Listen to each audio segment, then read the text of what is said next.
Cuando hablamos de Jacques Verdier, inmediatamente nos viene a la cabeza la que fue su gran obra, un libro mítico, un libro diferente que provocó una revolución cultural que dura hasta hoy.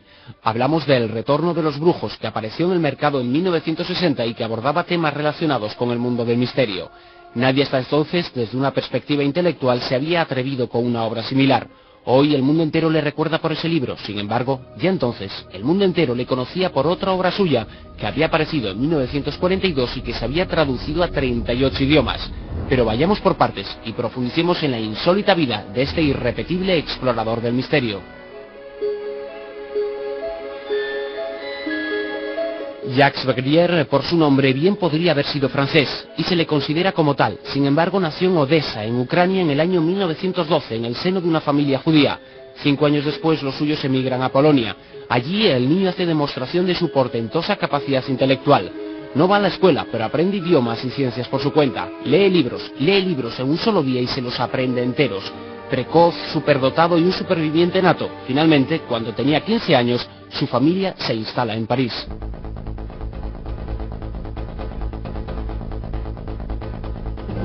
En Francia por fin puede estudiar y se encamina por el carril de las ciencias. Se doctora en química por la Sorbona y trabaja codo con los científicos más relevantes de la época.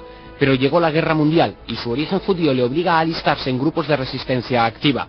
Su papel en el conflicto le hace merecedor de varias condecoraciones. Descubre depósitos de armas nazis y publica casi en la clandestinidad la obra a la que hacíamos referencia, El Manual del Perfecto Saboteador. Se tradujo, como dijimos, a 38 idiomas. Sin embargo, no pudo esquivar al destino. La Gestapo le detuvo en 1943. Sufrió penurias, pero, afortunadamente, salvó su vida.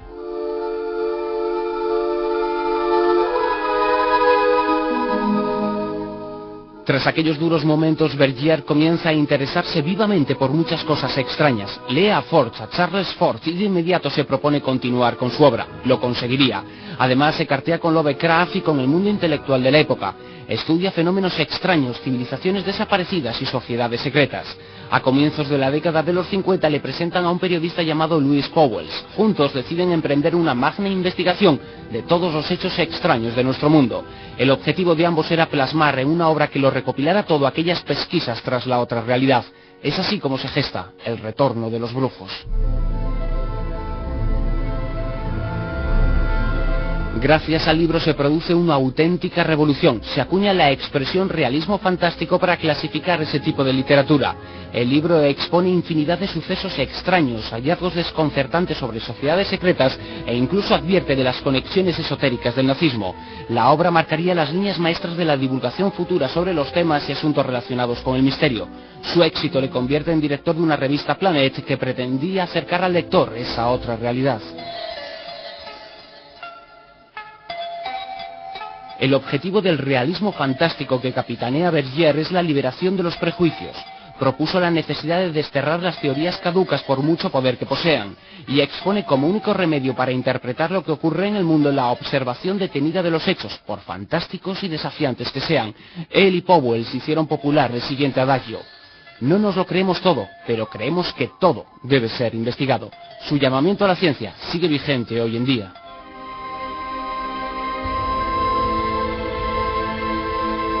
Verdier escribió posteriormente nuevos libros, como El regreso de los brujos, continuación del clásico El libro de lo imposible o Extraterrestres en la historia. Su trabajo acabó por ser reconocido en medio mundo, aunque su nombre, casi olvidado, corre el riesgo de perderse. Fue un gran pensador, un hombre que como nadie era capaz de examinar la realidad. En 1976 publicó un libro tachado de demencial en su momento que se titulaba La Tercera Guerra Mundial ha comenzado. Se refería al terrorismo como futura razón del enfrentamiento entre los pueblos. Fue su última aportación, aunque poco antes de morir, en 1978, ya escribió sobre los peligros que se cernían a propósito de la ingeniería genética.